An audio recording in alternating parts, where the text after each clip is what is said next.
Since I had a lot of fun in the previous video talking about the history of Dungeon Synth, I figured I'd want to open up the history books once again and now talk about the history of funeral doom metal. For those who are unaware of what funeral doom metal is, or in this case to help me save my breath, I'll just call it funeral doom for the duration of this video, is that it's a style of music that blends the subgenres of death metal and doom metal together.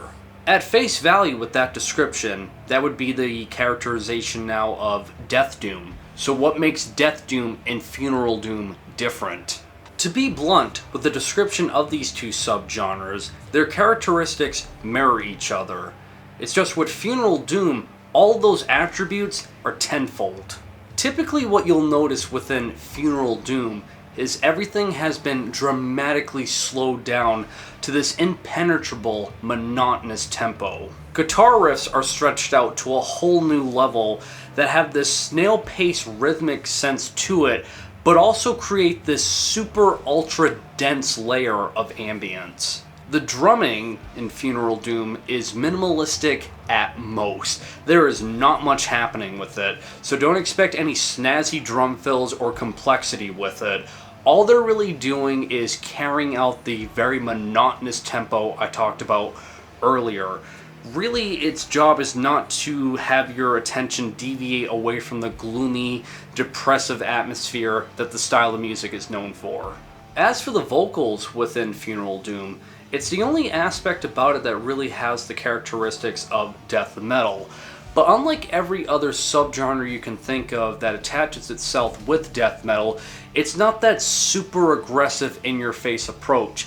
Yes, it has the low bowling growls that you're used to hearing within the style of death metal vocals, only it's utilized just like the guitar riffs. They're just as stretched out, and they're really only meant to create another layer to enhance the gloomy, depressive, and ultra-dense atmosphere. Before I get into the origins of funeral doom, one thing I've always found really interesting about doom metal as a whole with its evolutionary process is when you look at every other form of extreme metal out there, whether that be black metal, death metal, or thrash metal, and you look at their beginning years, every new band that would come out, it always seemed like they wanted to be the next level of extreme within their respected subgenre that they were playing, whether that be playing faster, louder, meaner, harsher. It always seemed like upping the tempo was the next level of extremity in those styles of music. Yet when you look at the evolutionary process of doom metal, it seemed like the way to be more extreme in doom metal was to play slower. When it comes to the origins of funeral doom, what was its predecessors and prototypes to really help flesh out the sound? Well, it can all be traced back to death doom during its early beginnings when it started to become more of a prevalent thing in extreme metal during the early 90s. And there are two countries in particular that had a strong death doom scene to help really get the ball rolling. Of the two countries, one of them would be Finland. During this time in the early 90s, bands like Amorphis, Unholy, and Rippikulu were blending both death metal and doom metal together, and while it slowed down the tempo, which was kind of unorthodox for its time considering in the early 90s death metal bands were sprouting up left and right, showcasing how just fast and wild they can play, these bands showcase that you can blend these styles of music together, play off of each other's strengths, and still not sacrifice the heaviness factor in this extreme style of music. And of course, the other country with a strong death doom scene during this time would be the United Kingdom. Such bands like My Dying Bride, Paradise Lost, and Anathema, nicknamed the Peaceville 3, were also bringing forth ideas of blending death metal and doom metal together, but unlike all the bands I talked about a minute ago from Finland that weren't sacrificing any of the heaviness factor you would want, these bands brought forth more of this sorrowful and melancholic types of songwriting and lyrical themes that I would argue bleeded forth more of these gothic aesthetics into it. Thus, when it comes to more of like that gloomy, dismal vibe that you get with funeral doom, I really do feel like when you trace it back to what bands really brought forth those ideas, it really stems from these three. Other noteworthy names outside of the UK and Finnish death doom scenes would be Winter with their debut full-length album, Into Darkness, which feels like a combination of both what the Finnish and the UK bands were doing, as it has that really dense rhythmic guitar riffs that you would come to find with the Finnish bands, and the melancholic, dreary atmosphere that you would find with the UK bands. Winter's Into Darkness is a combination of the two, and it even predates them, as I believe this was released in the year of 1990. And I know this is kind of a stretch, but even somewhat of a harbinger for the development would be Autopsy with their early albums, which I know is a stretch to put Autopsy with the timeline of Funeral Doom, but for its time in 1989 to really start slowing down death metal, where death metal was still in its like early infancy of this date, putting more emphasis on the vocals to really take forth the driving factor of what makes this album and just Autopsy stand out for its time. It's kind of considered to be one of the harbingers for just death doom as a whole, so it's just worth mentioning here. The final inclusion for the early developments of Funeral Doom would have to be credited to Disembowelment with their sole full-length album, Transcendence into the Peripheral, an album that really expanded what you can do with death doom as a whole. It's credited as one of the greatest death doom albums ever and a game changer, to say the least, as it showcases there's so much more to the style of music than just, you know, heavy, dense guitar riffs and bellowing low vocals, showcasing that the dynamics can go more into ambience, more into interludes, different transitions that aren't just being heavy all the time, and just expanding the dynamics all the more. And that would bleed forth into a lot of the early Funeral Doom metal acts that are credited as like the first ever Funeral Doom bands. Disembowelment is like the prototype for bringing those attributes forth. As all of these bands were starting to come forth in the early 90s, really expanding what you could do with death doom, during the same time in the early 90s, there were two bands that would be considered pioneers for the style of Funeral Doom, one of which being, of course, Thergothon. Considered by many as the first true example of Funeral Doom and the big pioneer to the style of music as a whole, it would be a very short-lived band, only existing since 1990 to 93, but really changing the game for this style of music for generations to come.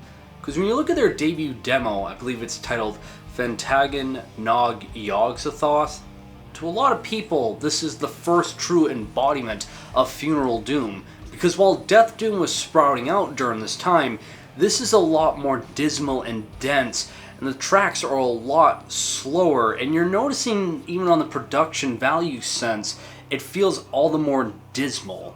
As if now you've entered this different realm where everything is just so much more punishing of just an existence, and really kind of bleeds forth into like that whole like Lovecraftian aesthetics, which even today Thergothon is noticed as one of the first ever extreme metal bands to go full force with the Lovecraft lyrical themes, which I always thought was really cool.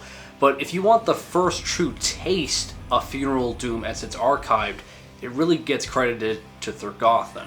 With their brief existence for only 3 years, they were able to release 2 demos and 1 full-length titled Stream from the Heavens, where at this point now they've really experimented their sound to the fullest. Because in the demos prior, yeah, it has that cryptic, dense, and monotonous sound that you're used to hearing with Funeral Doom, and they bring forward that approach onto this full length. The only difference being now there's a lot more usage of keyboards by all 3 members playing keyboards separately on the album, bringing forth more of like this melancholic, emotive sense with it. Thus now, to a lot of people, when it comes to everything you're used to hearing in Funeral Doom, this is the earliest example of fully fleshing it out 100%. For a lot of people, it's considered to be one of the pioneers and staples for Funeral Doom as a whole. Right along besides Thergothon in terms of pioneering status would be Skepticism, another band formed in Finland. The only difference being the Skepticism's material came out a few years after Thergothon, hence why Thergothon tends to get most of the, pioneering status attached with them. But Skepticism actually is still active to this day. They've even released a new album only a handful of years ago. But with their debut full-length album, Storm Crow Fleet, it carries over the same attributes that one would come to expect with this style of music. The only difference being is that during this time, Skepticism had a bass player, which this would be their only album with a bass player. And that's one thing to point out here with Funeral Doom that you'll notice, at least with the early beginnings of it to even present day, is that bass guitar really isn't all that needed. As long as you got drums, guitar, vocals, and to an extent keyboards, that's really all you need, just because of how minimalistic it is. And bass really doesn't add anything other than just another layer of maybe distortion or dreariness with the atmosphere.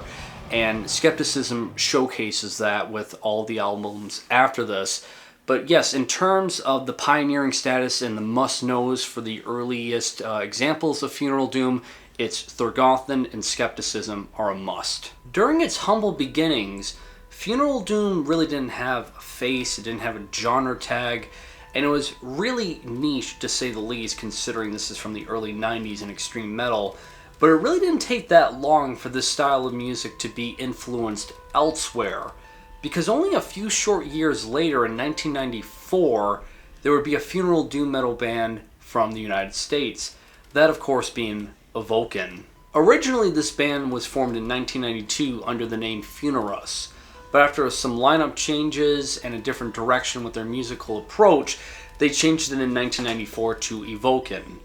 The reason for that change was it was inspired by the song Evoken that you can listen to on Thergothon's debut demo.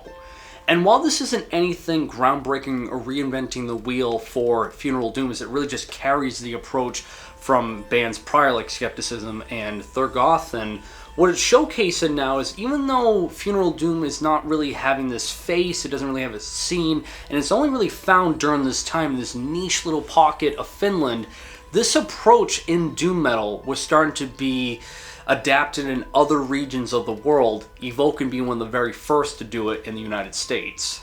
As for the last inclusion of essentials for Funeral Doom, of course I would go to the Norwegian Funeral Doom band Funeral, with their album Tragedies, released in 1995. What's interesting to point out here is the majority of the vocals that you're going to hear are not the harsh, bowling, low, crushing vocals like everything else I've talked about thus far. It's way more focused now on clean singing, all done by a woman, that gives off more of that gothic, dreary, melancholic sense. While there are harsh vocals kind of like echoed throughout the album from time to time, a big majority of it is clean sung. And I would state here what this honestly takes the approach of is, I don't really feel like they were taking influence from like Thergothon and Skepticism, but it honestly sounds like something from the Peaceful 3 I talked about earlier, like My Dying Bride and Paradise Lost, just the guitar riffs are ungodly heavier. It's also worth mentioning here that when it comes to the origins for the name Funeral Doom, a lot of people point to this particular album by this band for coining that term that people started adapting this style of music with that name, Funeral Doom. Now, for the everyday Funeral Doom fan, I'm basically echoing all of the knowledge that you know, from all the essentials to the earliest developments of this style of music. The only other thing worth mentioning that is somewhat of a deep cut, that is kind of controversial whether or not this is Funeral Doom, as it even predates Thergothon, would be this black metal band from Switzerland called Mordor, who released a demo back in 1990 called Odes. Now, I think a huge reason as to why you don't see this group being brought up that much in the conversation of Funeral Doom, no matter where you look, is that this band is way more integrated with the whole like second wave black metal scene than any conversation with Funeral Doom. It's just, in retrospect for today's standards, it echoes the attributes that we would come to expect with this style of music. The only difference being with the traditional sense of Funeral Doom from what I've talked about thus far, it's death metal and doom metal being played simultaneously, just really slowed down in that monotonous sense, where Mordor, it's black metal and doom metal played simultaneously in the monotonous sense of Funeral Doom. So worth mentioning here, to some it's considered it, others not, that if you want another like hidden, forgotten gem within this style of music, it's worth checking out the debut demo by Mordor. Other noteworthy names that are heavy hitters to that within the style of music during the time of the mid-90s when they formed would be, of course, Esoteric, a band I had the pleasure of seeing earlier on this year at the Maryland Death Fest. They put on a phenomenal performance. And then, of course, there's Mournful Congregation from Australia that I believe they formed back in 1993 and really wouldn't make a name for themselves until the turn of the millennium, releasing full-length albums. But they're mainly known for carrying the kind of cliches within funeral doom, that having songs roughly around like 15 to over 20 minutes long in length, that's really kind of meant for more of like background noise and really kind of like setting the mood and creating this impenetrable, like dreary atmosphere that is really simplistic in its approach but really effective with its sound. But as we reach the turn of the millennia into the 2000s, funeral doom would flourish like never before as many more bands were popping through. Noticeable names would be Shape of Despair, Colosseum, Tyranny, Catacomb, and I'd even argue to a certain extent that some of the material by Swallow the Sun, even though it's more rooted in melodicism with their guitar riffs, has forms of funeral doom embedded into their approach. But I would say the band that got the most amount of attention that was formed during the turn of the millennia in the style of funeral doom easily goes to Ahab. Besides the top-notch songwriting that Ahab has always had present with any album of theirs you check out, I really do feel like what makes them stand out from the rest of the pack, honestly, is the presentation and lyrical themes. Where every other funeral doom band I've talked about thus far, and we'll talk about later, has themes that are really upfront with this dreadful, gloomy atmosphere that's trying to submerge you in just that mindset. Ahab isn't absent of that per se, but it's way more rooted with themes to do with the story of Moby Dick. Obviously their name Ahab is in reference to Captain Ahab, and it has more of like this oceanic atmosphere with it. The band themselves is even self-aware of this attribute, as they self-labeled their style of music as Nautic Funeral Doom. But what makes Ahab's songwriting approach just so fantastic is, well, yeah, it has all of the attributes you're accustomed to hearing in this style of music. It doesn't just submerge you in that gloomy misery and that's it. The dynamics are a bit more shaken up. Sometimes there'll be more melodicism when it comes to the guitar riffs. Other times it'll be a little bit more upbeat just to shake up things. You go from clean vocals to harsh vocals. Just more variation, I would state. Thus, every song feels a bit more like a journey now, not just, hey, you're miserable from start to finish for 10 minutes, but almost feels as if the moments that really start to hit home when it gets to the climactic portions cut a little bit deeper because you went through a journey to get to the end piece of these songs. Thus, everything, at least to my ears anyway, with Ahab's approach is way more climactic. A personal favorite of mine that I feel like I need to include that came out during this particular time period in this style of music would be Wormphlegm with their sole full-length album, Tomb of the Ancient King. Nicknamed in the style of music known as Torture Doom, Wormphlegm is more in vein now, not so much of like death metal and doom metal, but more of like black metal and doom metal in favor of funeral doom, and it is just so ungodly unforgiving. Whether it be the thunderous guitar riffs that just ooze distortion with every note that they do, the wretched vocals that are just the pure definition of agonizing with every fucking scream you'll hear. This album is a journey to get through of just pure torment. That if you really want to hear the limits, I feel like, of what you can do with just like misery in this style of music, brace yourselves and check out Wormphlegm. Which is another thing to point out here during this time period for funeral doom, that a lot more black metal bands were starting to adapt this style of music with their approach. Noteworthy names would be Nort, one of the earliest examples of black metal and funeral doom, along with Elysian Blaze and Abysmal Sorrow. However, what's always stood out to me as the project that's at the very bottom of the pit of both black metal and funeral doom that's really meant to push it to its absolute limits would be Senthil, a project I've talked about a handful of times. I feel like whenever I'm talking about like disturbing music or disturbing metal albums, this is always something that comes to mind because it really pushes it to this ear-piercing level that the vocals are just so throat-wrenching. Like, God, it's just such pain to listen to from start to finish, that if you want what I would argue as funeral noise, definitely check out Senthil. It's also worth mentioning that the unsung hero to that of Funeral Doom that helped propel it in numbers would be a label called Solitude Productions, based out of Russia, that was established back in 2005. And the bulk of its roster is Funeral Doom, along with other bands that have different variations of doom metal. But the cream of the crop in its bulk is Funeral Doom metal bands that I would say, if you're a fan of this style of music, you want to explore even more of it, basically become a kid in a candy store exploring Funeral Doom, definitely look at the roster of Solitude Productions. Entering the 2010s, this would be the time period where Funeral Doom would propel itself into the masses of the metal fan base. There are numerous reasons as to why that is. One could be the fact that what started out as this niche little thing in Finland has now been found globally as more bands are adapting this approach and more labels are signing it, thus more bands are sprouting forth.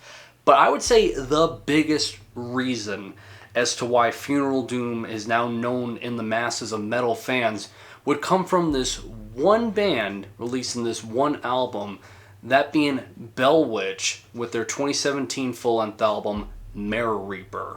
Prior to this album's release, Bell Witch was already a really respected Funeral Doom band, having albums like Longing and Four Phantoms highly regarded in their respected rights.